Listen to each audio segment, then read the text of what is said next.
allons survoler un peu cette histoire de remaniement dans l'armée, aborder, aller en Guinée, pour parler de la CEDEAO, l'éternelle CEDEAO, qui se fait entendre quand il y a un coup d'État militaire, mais quand il y a un coup d'État constitutionnel, elle devient muette. Aujourd'hui, on apprend que la CEDEAO a pris des sanctions contre la Guinée, Ali. Encore des sanctions. Oui, bon, ça fait rigoler quand on parle de la CEDEAO. Moi, j'ai déjà fait le deuil de la CEDEAO depuis longtemps. Ah bon? Ces messieurs, vous l'avez enterré. Si les gens avaient des raisons de douter un peu d'eux, le cas togolais a donné toutes les preuves pour qu'on sache qu'est-ce qu'ils sont, quelle est leur vraie image. Le masque est tombé, en tout cas par rapport à moi, Bielfa. La CEDEAO, c'est un non-événement depuis l'épisode togolais. C'est vrai, au niveau de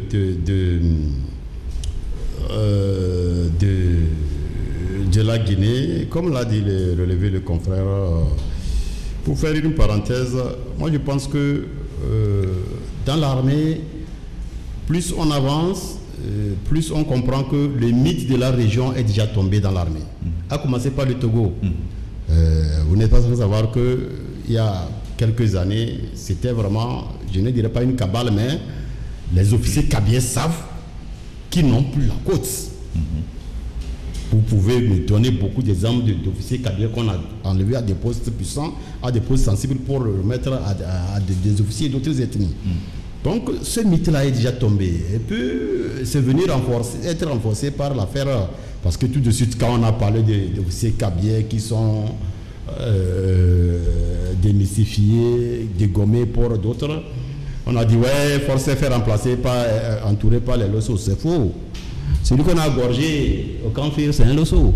Oui, ça c'est... Vous comprenez. Et puis après que ce monsieur, on a retrouvé ce monsieur à dire dans une nappe de sang dans son bureau, en temps de couvre-feu, dans le camp militaire le plus puissant de la République.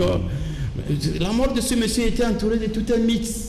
Et les gens doivent comprendre que certains mythes sont tombés. Ceux qui pensent qu'il a remplacé les cabiers par les leçons ont compris que le mythe Losso aussi est tombé depuis le jour où on a décidé d'envoyer ce monsieur là où il est.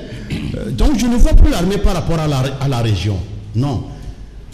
Et je crois que les responsables, ils ont dû avoir compris ça.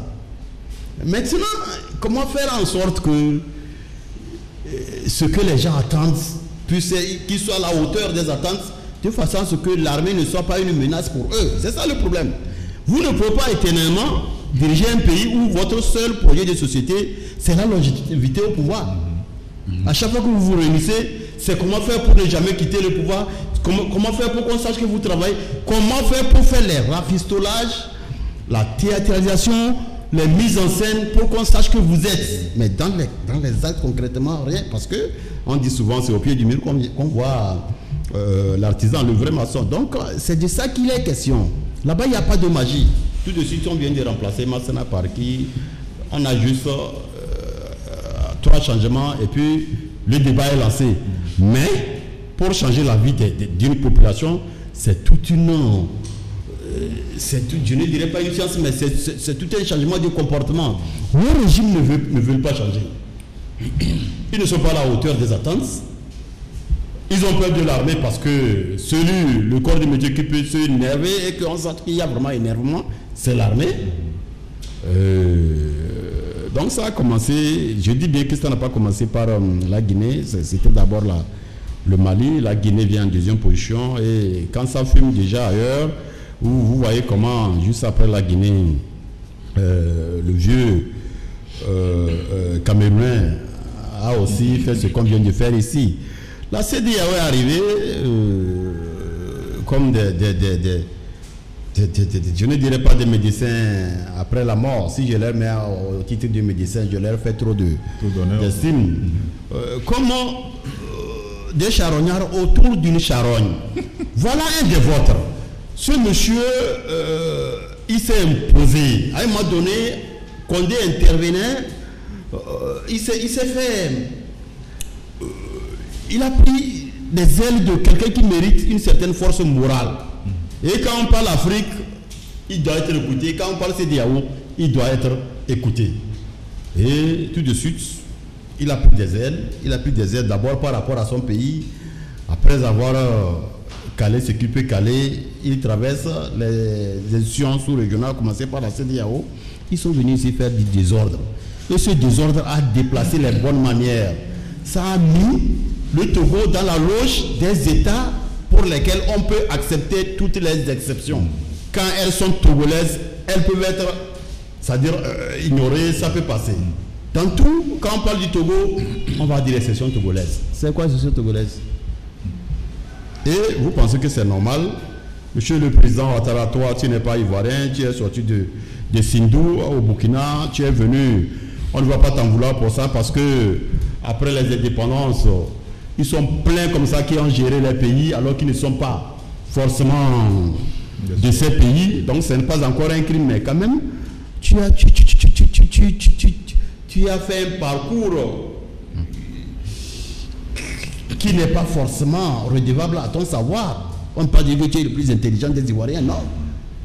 Mais Dieu a voulu que ce soit ainsi, tu fais 2 mandats, tu dis tu vas forcer le 3e. Après que vous ayez forcé quelqu'un ici, un jeune qui peut être ton enfant, tu finis par l'appeler le doyen, sans pudeur.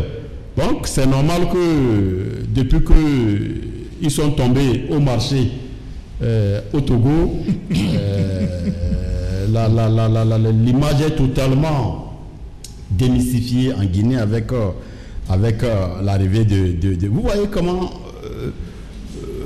quand ça s'est passé au Mali, comment les leaders d'opinion, les prises de position qu'ils ont eues.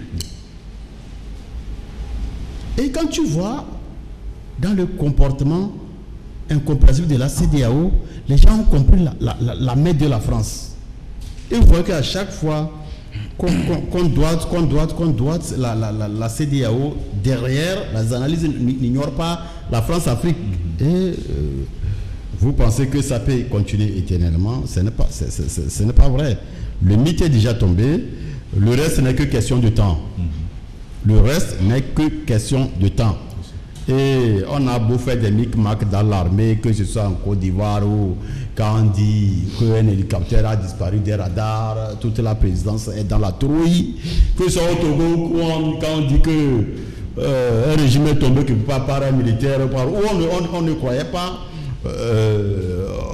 On fait réunion sur réunion, on se concerte, on fait appel à l'intelligence extérieure, comment faire, qu'est-ce qu'il faut faire, toutes les inspecteurs militaires étrangers en appui pour voir en conseil qu'est-ce qu'il faut faire, Mais qu'est-ce qu'il faut faire là, ça va s'arrêter un jour. Ça va s'arrêter. Actuellement, le corps qui a fait le coup d'État en Guinée, le même corps se trouve ici. Oui. Le même corps se trouve ici. Et le corps là, et tu vois, comme ils sont aussi dans la logique de la France-Afrique, comme par enchantement, le même corps est né au même moment au Togo, au Mali, en Guinée, dans 4 ou 5 pays au même moment. Et l'objectif de ces corps, c'est combattre le terrorisme. Mais derrière, Dieu seul sait. Et puis, heureusement que le responsable guinéen a su rendre utile cette nomination qu'il a été reconnu en mérite. Il a prouvé que vraiment il est un corps spécial et il peut être fier, je le disais tantôt sur ma page, qu'il peut être fier de sa tenue. Si ça peut inspirer, bon, tant mieux. Moi je pense que la CEDEAO, on se rappelle encore nos cours de la SDN, la Société des Nations, comment ça a disparu. Bien sûr. Pour être remplacé par l'ONU. Donc, la CEDEAO est en train de devenir la SDN d'aujourd'hui. Forcément, quand un régime comme l'Ivoirien et Togolais vont tomber, je donne ma tête à couper, un nouveau débat va se poser sur la CEDEAO. Oui. Les gens vont dire, bon, CEDEAO, d'accord, maintenant, à ce moment nous réfléchissons. Soit on change de nom, on change de méthode. En tout cas, après le départ de la Côte d'Ivoire, de ce gourou je l'appelle encore braqueur de la Côte d'Ivoire, le braqueur politique, ils sont venus se braquer, comme je l'ai dit, braquer la population pour remettre à Fort Gnassingbé. Après le départ de ce braqueur-là, après le départ de Direseleur Togolais, un nouveau débat va se poser sur la CEDEAO. Jusqu'à ce qu'on arrive là, les gens ont eu le temps de connaître c'est quoi la France-Afrique. C'est quoi la France par rapport à l'Afrique, par rapport à la section aux 16 pays ou bien 15-16 pays francophones de l'Afrique. Et je pense que ça va changer beaucoup de choses. La génération d'aujourd'hui n'est pas forcément celle d'hier. Qu'on le veuille ou pas, ton enfant aujourd'hui, tu le vois poser certains actes, tu te dis, si à son âge, moi-même, j'étais capable de ça, peut-être que je ne serais pas ici. Nos enfants naissent aujourd'hui plus intelligents que nous. C'est vrai, quelqu'un me dira de le prouver scientifiquement.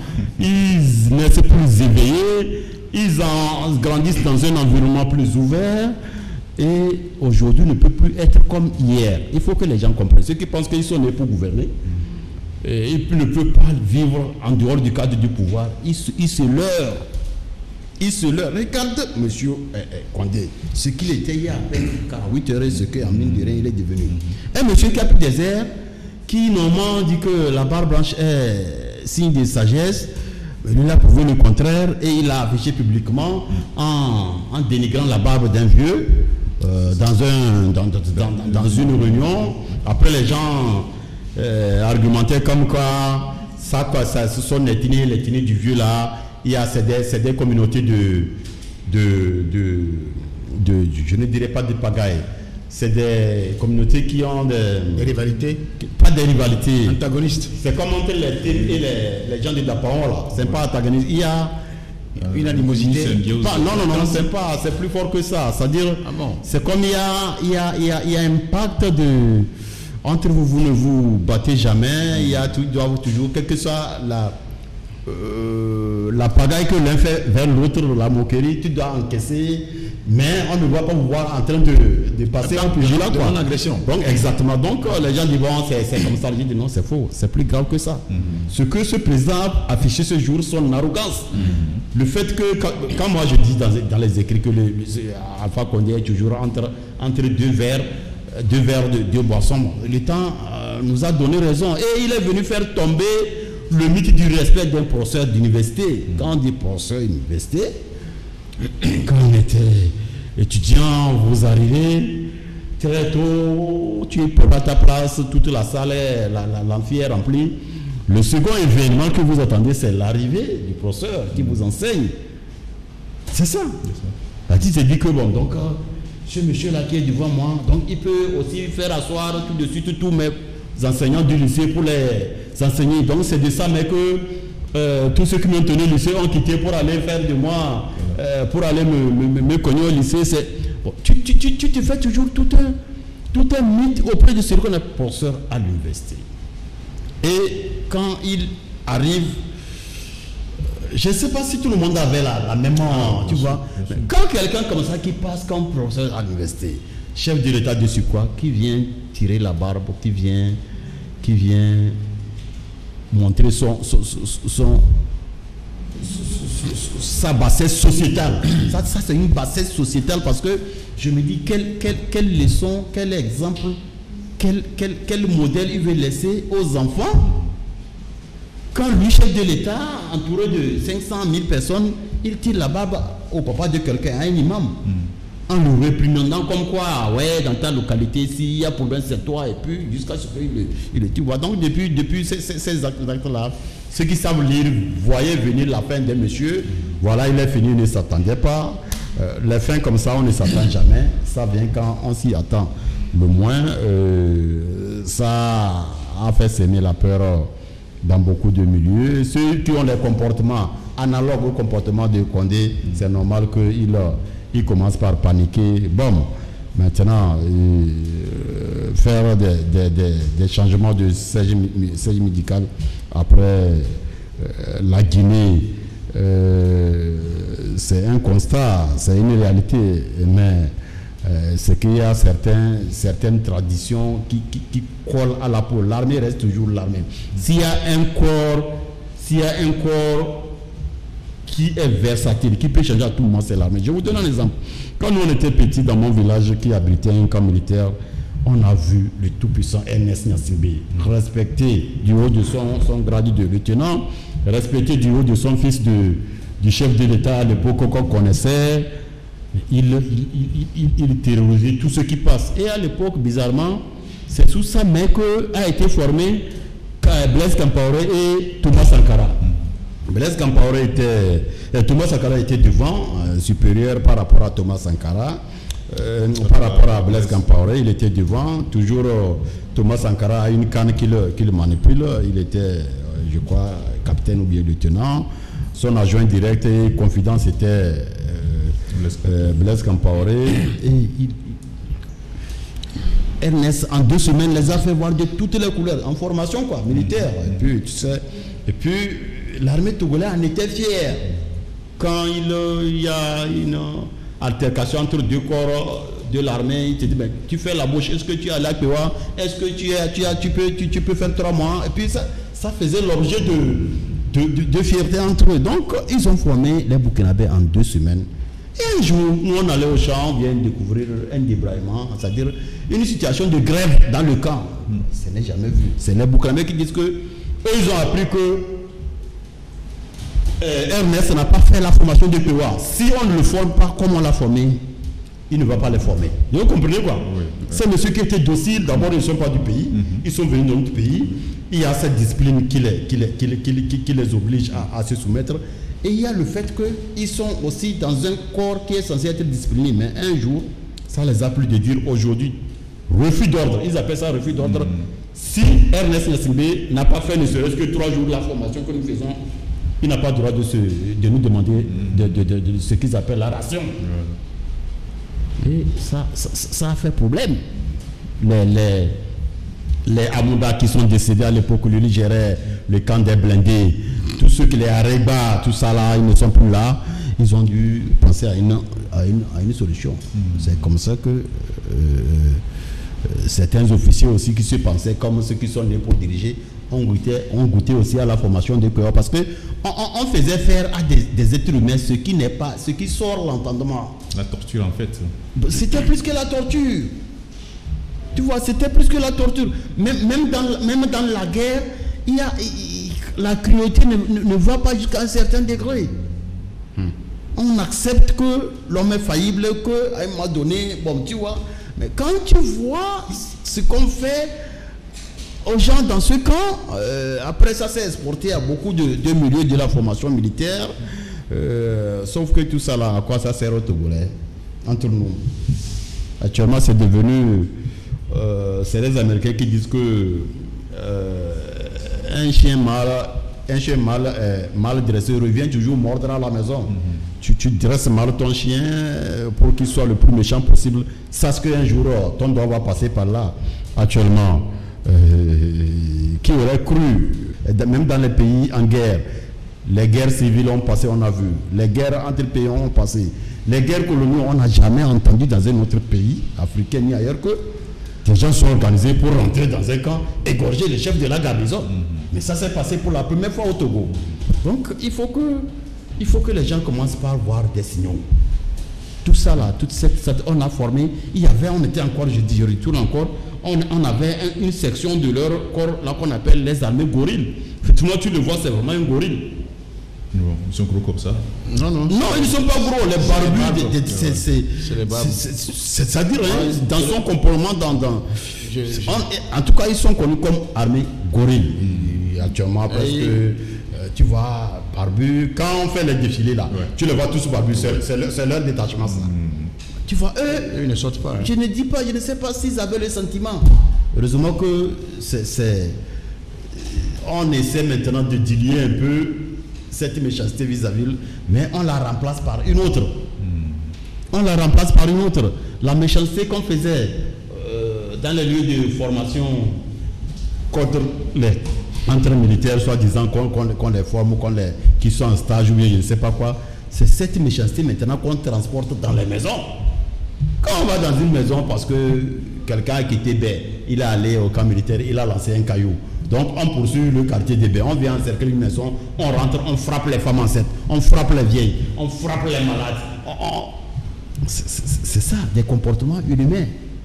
savent que dans l'armée, certains ils n'ont plus ce sentiment que tu partages, toi et moi, à un moment donné, tu dis que bon, c'est un être humain.